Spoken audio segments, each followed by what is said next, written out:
여러분 자녀를 기르시면서 어떤 이야기를 가장 많이 하시죠? 여기 또 연세가 있는 성도님들, 그동안 자녀를 키워오시면서 여러분 자녀들에게 가장 자주 또 많이 했던 이야기는 어떤 것입니까? 그런 얘기를 들은 적이 있습니다. 미국 부모는 자녀에게 이런 얘기를 늘 한답니다. 나눠주며 살아야 된다. 일본 부모는 자녀에게 늘 이렇게 말한답니다. 남에게 패끼치지 말고 살아야 돼. 그런데 한국 부모는 자녀에게 늘 그렇게 말한답니다. 너 지지 말고 살아야 돼. 좀 불쾌하게 들릴 수 있지만 우리 한국인들이 유독 이 경쟁심이 강한 것은 부인할 수 없는 사실이잖아요. 그래서 언제부턴가 우리 사회가 1등만 알아주는 사회가 되고 말았다라는 그런 이야기도 듣죠. 여러분, 얼마 전에 동계올림픽이 있었는데 올림픽이 끝난 다음에 좀 부정적인 평가가 나오더라고요. 과거보다 성적이 안 좋았다. 제가 너무 마음이 어려웠습니다. 왜 성적이 안 좋나? 금메달 2, 은메달 5, 동메달도 2이나 획득했는데 여러분 빙상 경기를 보다 보니까 마음이 짠하더라고요. 아니 중학생하고 대학생하고 경기하는 것 같아요. 우리나라 선수들이 중학생 같아요. 체격 차이가 얼마나 나는지. 네덜란드 빙상 선수들은 보통 190이 넘어요, 키가. 그러니 한 번을 밀어도 얼마나 많이 나가겠어요. 그렇게 적은 체격에 그만한 성적을 냈다는 거 정말 잘한 건데 우리가 정말 욕심이 많구나, 그런 마음이 들었어요. 여러분, 우리가 경계해야 될 것이 있습니다. 승리주의에 빠지는 겁니다. 승리주의가 뭡니까? 승리가 유일한 목적이고 유일한 가치가 되는 것입니다. 승리가 최고의 가치고 최고의 목적이 되는 겁니다. 여러분, 그렇게 되면 어떤 일이 벌어질까요? 승리를 위해서 못할 게 없는 사람이 됩니다. 순한 방법 가리지 않습니다. 불법도 문제가 되지 않습니다. 반인륜적인 행위도 못할 것이 없습니다. 승리주의에 빠지면 말이에요. 지금 우크라이나가 큰 고통을 받고 있죠. 도시가 파괴되고 수많은 사람들이 죽어나가는데 그 이유가 뭡니까? 승리주의에 빠져있는 지도자, 나라 때문에 벌어지는 일이 아니겠습니까? 여러분, 우리가 승리주의에 빠지는 것을 경계해야 합니다. 하지만 승리하는 삶은 살아야 합니다. 승리주의는 경계하지만 승리하는 삶은 살아야 합니다. 왜냐하면 우리 삶에 수많은 도전과 공격과 시험과 고난과 죄의 유혹이 있기 때문입니다. 그것은 여러분이 누구보다도 잘 알지 않습니까? 어제 세상에 대단한 존경을 받았던 인물이 오늘 비참하게 무너지는 일들을 우리가 얼마나 많이 봅니까? 그러므로 승리주의에 빠지면 안 되지만 승리하는 삶을 살아야 합니다. 그런데 문제는 많은 사람들이 승리에 대해서 큰 확신이 없다라는 거예요. 여러분 어떠십니까? 여러분 승리할 것에 대한 확신이 있습니까? 교회 안에 있는 많은 성도들도 승리에 대해서 확신이 없습니다. 나는 약하니까, 나는 부족하니까, 나는 도와주는 사람이 없으니까, 오늘의 승리가 내일의 승리를 보장하지 못하니까, 이런 마음 때문에 승리에 확신이 없습니다. 그래서 늘 염려, 두려움, 불안, 초조함으로 삽니다. 교회를 다니면서 일탈에 빠지고 중독에 빠집니다. 왜 그럽니까? 두려우니까, 마음이 초조하니까, 이 마음에 확신이 없으니까 자꾸 곁눈질하는 거예요. 뭔가에 자기를 쏟아내는 거예요. 여러분, 혹시 여러분도 그와 같지 않으십니까? 그렇다면 여러분에게 한 가지 질문만 해보십시오. 나는 분명히 십자가 복음을 믿는가? 나는 분명히 십자가 복음을 믿고 예수님을 나의 주, 나의 그리스도로 분명히 믿는가? 예수님이 나의 주, 나의 그리스도가 되셨는가? 여러분이 아멘! 그렇게 대답할 수 있다면 여러분은 승리하는 분들이십니다. 승리의 확신을 가지셔야 합니다.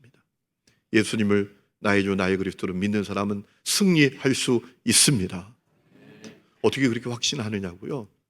이 성경이 우리에게 약속하고 있는 바입니다. 이 하나님의 말씀이 우리에게 예수를 믿는 자는 승리한다. 예수를 나의 주, 나의 그리스도로 믿는 사람은 승리할 것이다 라고 증언하고 있습니다. 이 성경에 가득하게 들어 있습니다. 고린전서 15장 57절에 이렇게 되어 있습니다. 우리 주 예수 그리스도로 말미암아 우리에게 승리를 주시는 하나님께 감사하노니. 내가 승리하는 게 아니란 말입니다. 예수님으로 말미암아 우리는 승리한다라는 말이에요. 고린전서 10장 13절에 사람이 감당할 시험 받기는 너에게 당한 것이 없나니 오직 하나님 미쁘사 너희가 감당치 못할 시험 당할 허락지 아니하시고 시험 당할 쯤에 또한 피할 길을 내사 너희로 능히 감당하게 하시느니라. 우리는 이기지 못할 시험, 이기지 못할 고난이 없다라는 겁니다. 데살로니가후서 3장 3절 주는 미쁘사 너희를 굳건하게 하시고 악한 자에게서 지키시리라. 주님이 우리를 지키십니다. 굳건하게 하십니다. 우리는 승리한다라는 얘기입니다. 요한일서 5장 4절 무릇 하나님께로부터 난 자마다 세상을 이기느니라. 세상을 이기는 승리는 이것이니 우리의 믿음이니라.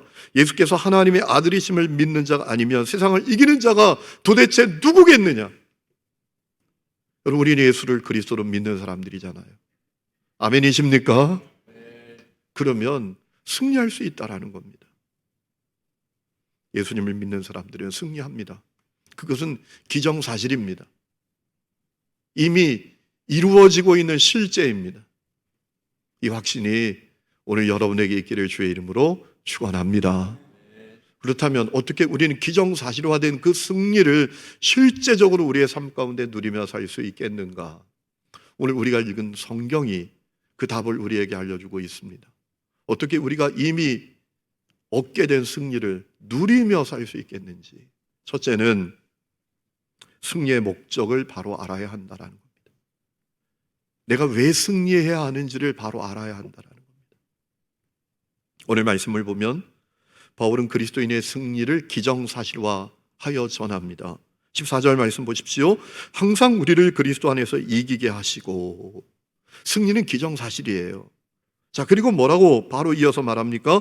우리가 왜 승리해야 되는지 알려주고 있습니다. 우리로 말미암아 각처에서 그리스도를 아는 냄새를 나타내시는 하나님께 감사하노라. 하나님께서 우리에게 승리를 주시는 이유가 뭐냐? 우리로 하여금 각처에 그리스도를 아는 냄새를 나타내시도록 하기 위함이다라는 겁니다. 우리가 승리해야 되는 이유는 각처에 그리스도를 아는 냄새를 나타내야 하기 때문입니다. 우리의 승리를 통해서 십자가의 복음과 십자가의 복음을 믿는 그리스도인이 주변에 퍼져나가는 향기가 되기를 원하신다라는 겁니다. 우리 교회에서 키르기스탄으로 맘사역을 갔던 적이 있습니다. 사역이 끝나면 선교팀원들 휴식하는 시간에 갔는데 저 키르기스탄 북동쪽에 가면 큰 호수가 있습니다. 해발 1600m 위에 있는 호수입니다. 산정 호수 가운데 세계에서 두 번째로 큰 호수입니다. 얼마나 호수가 큰지 호수의 길이가 폭이 180km입니다. 감사합니다. 웬만해서는 안 놀래니까. 호수의 길이가 18km가 아니라 180km. 여기부터 천안 정도 될 것 같아요. 여기서도 천안까지 호수예요.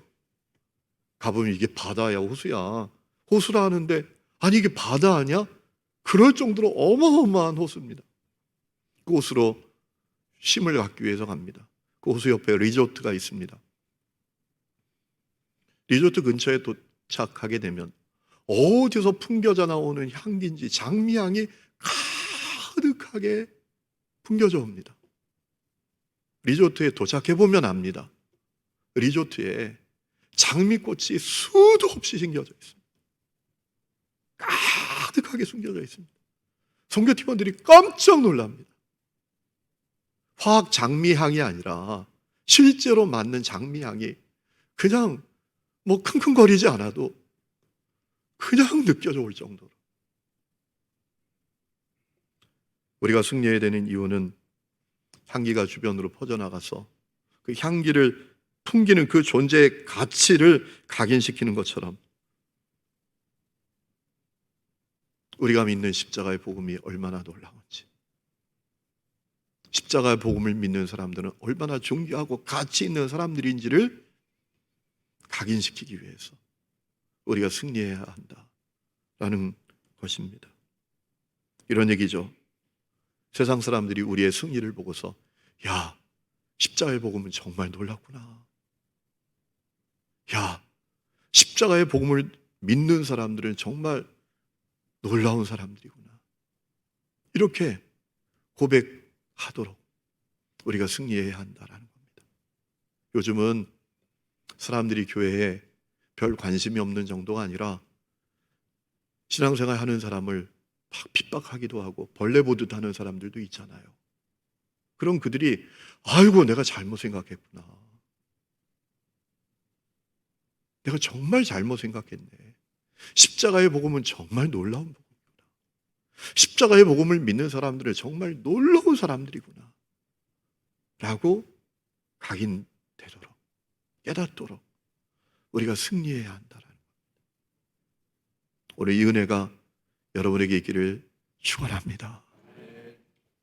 그렇기 때문에 그리스도인 우리들이 먼저 반드시 승리해야 될 몇 가지가 있습니다. 첫 번째는 시험과 고난입니다. 여러분 야고보서 1장에 보면 내 형제들아 너희가 여러 가지 시험을 당하거든 이라고 했습니다. 시험을 당하거든 이라고도 하지 않았습니다. 너희가 여러 가지 시험을 당하거든. 우리가 세상을 살다 보면 여러 가지 시험과 고난을 만납니다. 세상에 범죄하고 타락한 세상이 사람들이 가득하기 때문에 세상에서 살면서 우리 고난을 당합니다. 범죄하고 타락한 사람들이 환경을 오염시킵니다. 먹거리를 오염시킵니다. 그래서 육체의 질병이 찾아오기도 합니다. 또 스트레스를 받기도 합니다. 그런 고난을 받죠. 때로는 배신당하기도 하고 때로는 철석까지 믿었던 사람에게 버림당하기도 하는 고난을 받지요. 세상이 타락한 세상이기 때문에 우리가 받게 되는 고난이 있지요. 그뿐만 아니라 그리스도인이기 때문에 받는 고난도 있잖아요. 예수 안 믿으면 모르는데 예수 믿기 때문에 받는 고난. 우리가 팬데믹 동안 직장에 다니는 분들 직장 생활 얼마나 힘드셨습니까? 예수 믿는 것 때문에 얼마나 고난이 있습니까? 예수 안 믿으면 고난 안 받아도 되는데 예수 믿기 때문에 받는 고난이 있잖아요.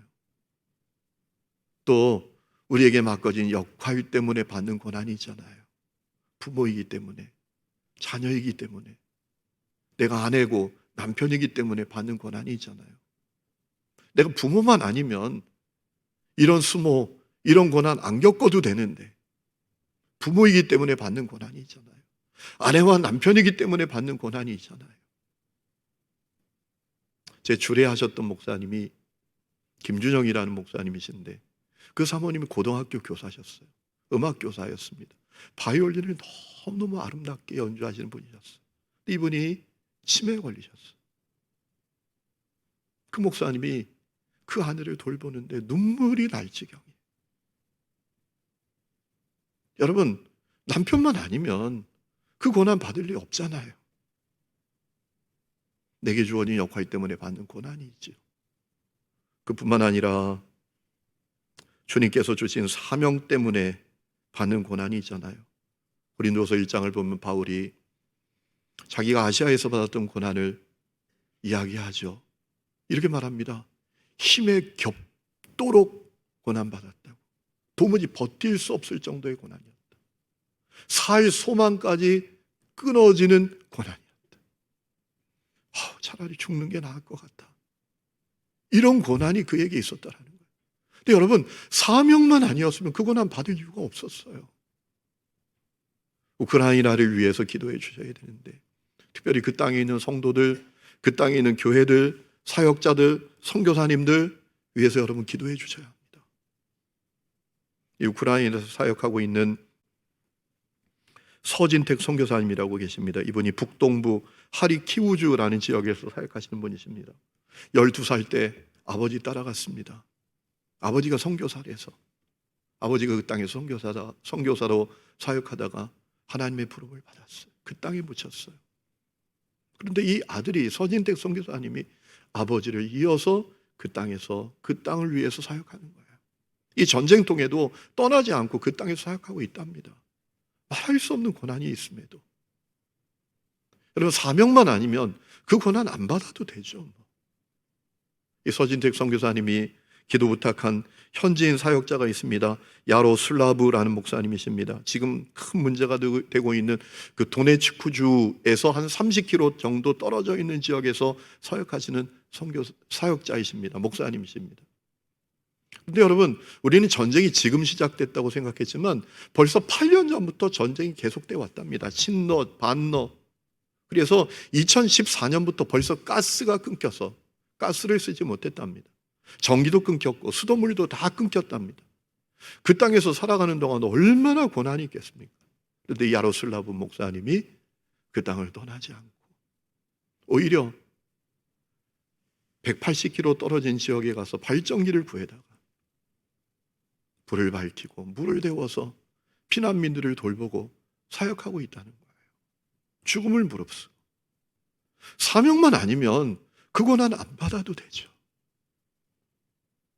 여러분, 그 고난들에 우리가 승리해야 합니다. 그래야 우리가 믿는 십자가의 복음과 십자가의 복음을 믿는 우리들이 향기가 되는 것입니다. 세상 사람들에게 향기가 되는 것입니다. 죄의 유혹도 이겨야 합니다. 이 세상에 죄가 가득합니다. 죄가 넘쳐납니다. 바다에 가면 끊임없이 파도가 밀려오는 것처럼 죄의 파도가 끊임없이 우리에게 밀려오지 않습니까? 그 죄의 파도에 우리가 그대로 노출되어 있습니다. 그래서 승리해야 합니다. 거룩과 순결로 승리해야 합니다. 그렇지 못하면 죄의 노예가 됩니다. 눈부시도록 아름다운 인생을 죄의 구렁텅이에서 살게 됩니다. 죄의 유혹에 승리해야 우리가 믿는 십자가의 복음이 향기가 됩니다. 십자가의 복음을 믿는 우리들도 향기가 됩니다. 세 번째는 욕망이죠. 여러분, 죄의 욕망이 죄의 유혹이 밖으로부터 오는 것이라면 욕망은 안에서부터 솟구쳐 오르는 것 아니겠습니까? 제주도에 가면 용출수가 있습니다. 1년 4계절 가뭄의 때에도 계속 솟구쳐 오르는 샘물이 있습니다. 여러분, 그 샘물처럼 죄의 욕망이 우리 속에 계속 솟구쳐 오르지 않습니까? 요한은 세 가지 욕망이 우리 속에 끊임없이 그 욕망이 솟구쳐 오르고 있다라고 했죠. 우리 육신의 쾌락을 쫓는 욕망, 눈의 쾌락을 쫓는 욕망, 세상 자랑에 대한 욕망이 우리 속에 솟구쳐 오른다라고 했지 않습니까? 요한일서 2장 16절에 세상에 있는 모든 것이 육신의 정욕과 안목의 정욕과 이생의 자랑이니 다 아버지께로부터 온 것이 아니고 세상으로부터 온 것이다. 육체의 쾌락을 쫓는 욕망, 눈의 쾌락을 쫓는 욕망, 세상 자랑을 향한 욕망이 우리 속에 있다라는 겁니다. 가져보면 아무것도 아닌데 지나고 나면 영원하지도 않고 그저 찰나의 쾌락을 줄 뿐인데 그것을 향한 욕망이 우리 속에 끊임없이 솟구쳐 오르고 있다라는 거예요. 여러분, 그 욕망과의 싸움에서 이겨야 합니다. 이기지 못하면 비참하게 됩니다. 이기지 못하면 부끄러운 인생, 후회 막심한 인생이 될 뿐입니다. 그리고 네 번째는 사단과의 영적 전쟁에서 승리해야 합니다. 여러분, 그리스도인에겐 영적 전쟁이 있습니다. 불신자는 영적 전쟁이 없습니다. 왜냐하면 아예 노예니까, 종이니까 갇혀 있어요. 못 벗어납니다. 사단이 이끄는 대로 끌려다닙니다. 그런데 거듭난 사람, 참 그리스도인에겐 영적 전쟁이 있습니다. 사단이 우는 사자같이 두루 삼킬 자를 찾기 위해서 도전해 옵니다. 파멸시키고자 하는 거죠. 우리가 염려, 두려움, 죄의 욕망, 죄의 유혹에 사로잡혀서 비참해지는 인생이 되도록 하는 것이죠. 그렇기 때문에 이 사단과 영적 전쟁에서 승리해야 하는 것입니다. 승리하지 못하면 패배자가 됩니다. 가룟 유다, 아나니와 삽비라, 브리장색 알렉산더 다 패배자들 아니었습니까? 여러분, 우리가 승리해야 합니다. 여러분, 우리가 이미 우리에게 주어진 승리를 누리기 위해서 꼭 하나 통과해야 될 것이 있습니다. 무엇입니까? 우리 존재가 달라지는 겁니다. 우리 존재의 진정한 변화가 이루어지는 것입니다. 여러분, 오늘 말씀을 보면 바울이 중요한 자기 정체성에 대해서 이야기합니다. 자, 여러분 17절 말씀 보세요. 이렇게 말합니다. 우리는 수많은 사람들처럼 하나님의 말씀을 혼잡하게 하지 아니하고, 하나님의 말씀을 혼잡하게 한다라는 것은 뭔가 하면, 이 혼잡하게 하다라는 표현이 원문을 보면 행상하다, 장사하다 이런 뜻입니다. 그러니까 이 당시에 거짓 교사들이 염두에 둔 말씀이거든요. 이 당시에 거짓 교사들이 있었는데 그들은 하나님의 말씀을 돈벌이 하는데 자기의 유익을 위해서 사용하는 사람들이 있었다라는 겁니다. 그들과 다르다라는 겁니다. 뭐라고 말합니까? 순전함으로 하나님께 받은 것 같이, 그 다음에 중요한 말씀이 나오는데요, 하나님 앞에서와 그리스도 안에서 말한다라고 했습니다. 여러분, 그것이 사도 바울의 정체성이었습니다. 바울은 하나님 앞에서 그리스도 안에서라는 정체성을 갖고 있었습니다. 그러니까 자기의 완고한 자아, 교만, 욕망을 날마다 십자가에 못 박고 날마다 하나님 앞에서 그리스도 안에서 살아가는 사람, 나는 죽고 주님 내 안에 사는 사람으로 살아갔다라는 겁니다. 그것이 바울의 정체성이었다라는 것입니다. 그래서 그는 승리를 누릴 수 있었어요. 여러분, 우리가 가져야 될 정체성이 있습니다. 따라합시다. 하나님 앞에서, 하나님 앞에서, 그리스도 안에서. 이것이 우리의 정체성이 되어야 됩니다. 이것을 우리가 통과해야 합니다. 여러분, 그래야 승리를 누리게 되는 것입니다. 하나님 앞에서, 예수 안에서. 이것이 우리의 정체성이 되어야 합니다. 여러분, 승리하려면 방법이 아니라 사람이 바뀌어야 합니다. 제가 재미난 연구 결과를 하나 봤는데요. 미국의 스탠퍼드 대학 교수이고 신경과학자인 러셀 폴드렉이라는 분이 계십니다. 이분이 중요한 연구 결과를 발표했는데 그 연구 결과가 뭐냐면 이런 겁니다. 습관을 고치는 것은 의지력과 상관이 없다라는 겁니다. 습관을 고치는 데 있어서 우리의 의지력이 별 소용이 없다라는 겁니다. 우리 뇌는 우리가 어떤 행동을 할 때 결정하느라고 시간을 낭비하지 않도록 우리가 하는 행동을 자동화해서 뇌에 기억시켜 놓는답니다. 예를 들면 아침에 일어나서 기지개를 할 때 그냥 하는 거 아닙니까? 자연스럽게 우리 뇌에 기억되어 있기 때문에 하는 행동입니다. 아침에 일어나야지, 기지개 해야지 하고 기지개 하는 사람 있습니까?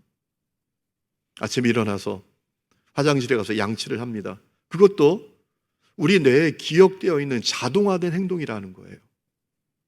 이런 분이 있는가요? 일어나야지, 화장실에 가야지, 양치를 해야지, 칫솔을 꺼내야지, 치약을 짜야지, 3분의 1만 묻혀야지, 5분 동안 해야지, 이걸 다 그때그때마다 생각하는 사람이 어디 있겠어요? 우리 뇌가 우리가 어떤 행동을 할 때 결정하느라고 시간을 많이 보내지 않도록 우리가 늘 하는 행동을 자동화해서 우리 뇌에 기억시켜 놓는다라는 겁니다. 자, 문제는 그래서 나쁜 습관을 고치는 것도 그렇게 어렵다라는 거예요.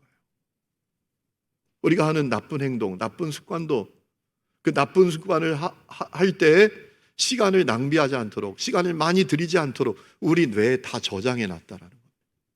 그래서 나쁜 습관 고치는데 의지력이 별 소용이 없다라는 거예요. 여러분, 그런 거 있잖아요. 몸이 기억하고 있다. 그게 그 말이에요. 그렇기 때문에 금주, 금연, 다이어트 이게 너무너무 어렵다라는 거예요. 와, 내가 술을 끊어야지, 담배를 끊어야지 결심하고 작정하고 의지를 가져도 이게 잘 안 되는 건 우리 뇌에 자동화해서 다 기억되고 있다라는 거예요. 그래서 기억된 행동대로 한다라는 거예요. 그래서 이분이 뭐라고 말하는가 하면, 그렇기 때문에 의지력을 갖는 것보다 환경을 바꾸는 것이 중요하다라고 했어요. 아, 이제 술 끊어야지 라고 하지 말고 집안에 있는 술병을 다 집어 던지는 게 중요하다라는 거예요. 제가 그분의 연구 결과를 보고 그런 마음이 들더라고요. 아, 이분이 영적인 세계를 잘 모르는구나. 여러분, 환경을 바꿔도 안 돼요. 환경을 찾아서 안 되니까요. 도박 중독에 빠진 사람이 이제 도박하지 말아야지. 그리고 손을 끊어내잖아요. 놀라운 환경의 변화 아닙니까? 근데 가만히 보면 나중에 발가락으로 도박해요. 여러분,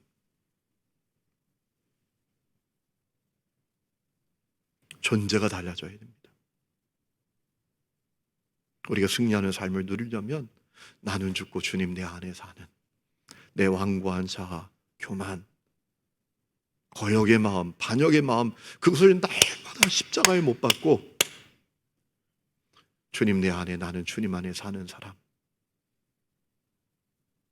하나님 앞에서, 예수 안에서, 하나님 앞에서, 그리스도 안에서 사는 사람으로 우리의 존재가 바뀌어야 승리하는 삶을 살 수 있다라는 겁니다. 이 은혜가 여러분에게 있기를 축원합니다. 어떤 분은 그렇게 말씀하실지도 모르겠어요. 목사님, 제가 그렇게 안 해본 거 아닙니다. 제가 죽어도 100번을 죽었습니다. 나를 십자가에 100번은 못 박았던 것 같습니다. 그런데 안 됩니다. 나는 승리할 수 없을 것 같습니다. 그렇게 생각하는 분들이 있을지도 모르겠어요. 그런 분들이 계신다면 그분들을 진심으로 위로합니다. 진심으로 격려합니다. 왜?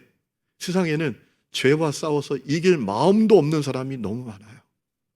그런데 죄와 싸워서 이기려고 했으니까 얼마나 복된 마음이에요. 복된 모습이에요. 그런 분들이 분명히 기억하셔야 될 것이 있습니다. 승리는 나에게 달려있는 것이 아니고 내가 승리하는 게 아니라 성령님이 하시는 것이다. 그리고 그 성령님이 우리 속에 계시다라는 거예요. 그럼 바울은 승리하기에는 자기가 너무나 부적합하고 또 연약하다라는 사실을 절감했습니다. 여러분 16절 말씀 끝에 바울이 이런 고백을 합니다. 누가 이 일을 감당하리요? 자기는 못한다라는 얘기입니다. 십자가 복음의 능력이, 십자가 복음을 믿는 사람들이 얼마나 놀라운 것인지를 향기가 되도록 하는 것, 그거 누가 하겠는가? 자기는 못한다라는 겁니다. 그래서 바울이 확실히 알게 된 사실이 있습니다.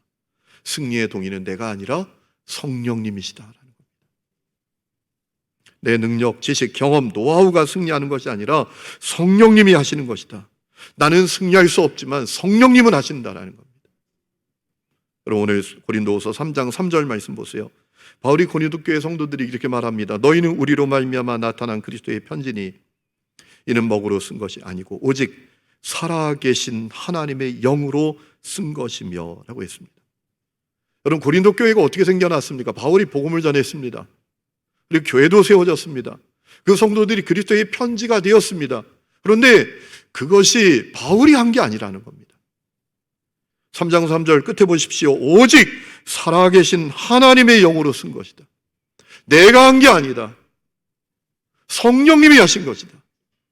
나는 성령님이 하신 일에 단지 봉사했을 뿐이다 라고 고백하는 것이었습니다. 여러분, 바울은 승리의 열쇠가 내가 아니라 성령님이시다 라는 확신을 가졌습니다. 오늘 이 확신이 여러분에게 있기를 주의 이름으로 축원합니다.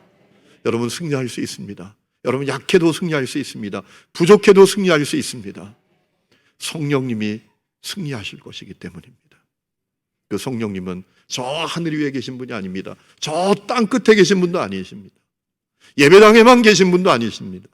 여러분 속에 오신 분이십니다. 그분이 하십니다. 그래서 여러분은 승리의 확신을 가지셔야 합니다. 그리고 요한복음 5장 말씀을 보면 예루살렘 그 베데스다 연못가 행각들이 있었습니다. 그 행각에 온갖 병자들이 다 누워 있었습니다. 거기 38년 된 병자도 있었습니다. 여러분, 38년 된 병자, 이 사람의 병이 38년이 됐다라는 것은 뭘 의미하는 걸까요? 그가 38년 동안 패배했다라는 것을 의미하는 것입니다. 자, 그 연못 옆에 왜 사람들이 그렇게 누워 있습니까? 가끔 천사가 내려오면 물이 요동합니다. 그때 빨리 연못에 들어가면 그 병이 다 낫는 겁니다. 그러니 이 사람이 38년 된 병자였다라는 것은 38년 동안 패배했다라는 거예요. 천사가 1년에 몇 번 내려왔는지는 잘 모르겠습니다. 이 사람이 패배했다라는 거예요. 38년 동안 아마 수십 번, 수백 번, 수천 번 패배한 사람이었다라는 거예요. 그 사람에게 주님이 다가가셨어요. 물으셨습니다. 뭐라고 물으셨습니까? 네가 낫고자 하느냐? 네가 낫고자 하느냐? 라고 물으셨어요. 여러분, 이 질문의 의도는 무엇입니까? 이 질문에 담겨있는 의미는 무엇입니까? 네 마음에 낫고자 하는 마음이 있느냐? 라고 물으신 거잖아요. 사람 마음에는 온갖 생각이 가득합니다. 의심의 생각, 신세를 한탄하는 생각, 사람 원망하는 생각, 자기를 비관하는 생각, 패배의식에 빠진 생각, 별 생각이 다 들어있습니다. 근데 주님께서 그에게 네가 낫고자 하느냐, 너 마음에 낫고자 하는 마음이 있느냐? 라고 물으신 것은 너의 마음에 승리가 들어갈 공간이 있느냐? 라고 물으신 거예요. 예수를 그리스도로 믿는 성도 여러분, 여러분 마음은 어떤 생각으로 가득하십니까? 여러분 마음에 승리의 확신이 들어갈 공간은 있으십니까? 오늘 주님께서 여러분에게 도전하십니다. 승리 확신을 가져라. 너가 하는 게 아니라 성령이 한다. 너가 하는 게 아니라 성령이 한다. 너는 하나님 앞에서 그리스도 안에서만 하면 된다. 그러면 성령님이 하신다. 오늘 그 은혜가 여러분 모두에게 있기를 주의 이름으로 축원합니다. 우리 이 시간에 찬양 부르고 기도하는 시간을 갖겠습니다. 주를 찬양, 가사를 생각하면서 가사에 담겨있는 이 고백이 나의 고백이 될 수 있도록 우리 간절히 이 찬양을 주님께 올려드립니다.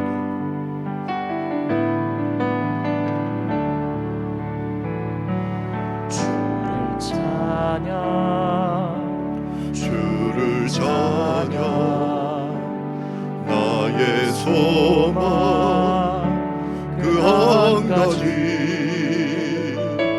헤매던 내 삶을 헤아리는 주님, 주 예배하는 삶 나 살기 원하네. 주를 찬양, 주를 찬양, 주를 찬양, 나의 소망 그 한 가지, 세상의 권세가 날 무너뜨려도 주 예배하는 삶 나 살기 원하네. 나의 깨어진 마음을 개수하시는 주, 내 눈물 주의 잔에 담으소서. 주를 의지함으로 두려워하느니 주님만 찬양합니다.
하나님, 우리는 너무나 약해서 살아가면서 여러 가지 시험이, 고난이 우리 앞에 다가올 때 눈물을 흘리며 쓰러질 때가 많습니다.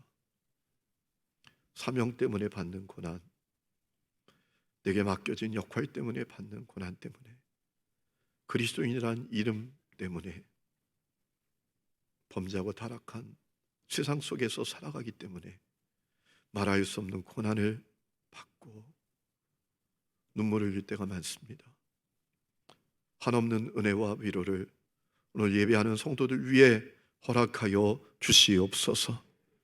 그러나 우리는 약하나 주님으로 말미암아 두려워하지 아니하며 승리하게 될 것을 믿습니다. 내가 승리할 수 있는 것이 아니라, 나는 승리할 능력도 조건도 자격도 없지만 성령님이 승리할 것을 믿습니다. 주여, 성령님을 의지합니다. 신뢰합니다.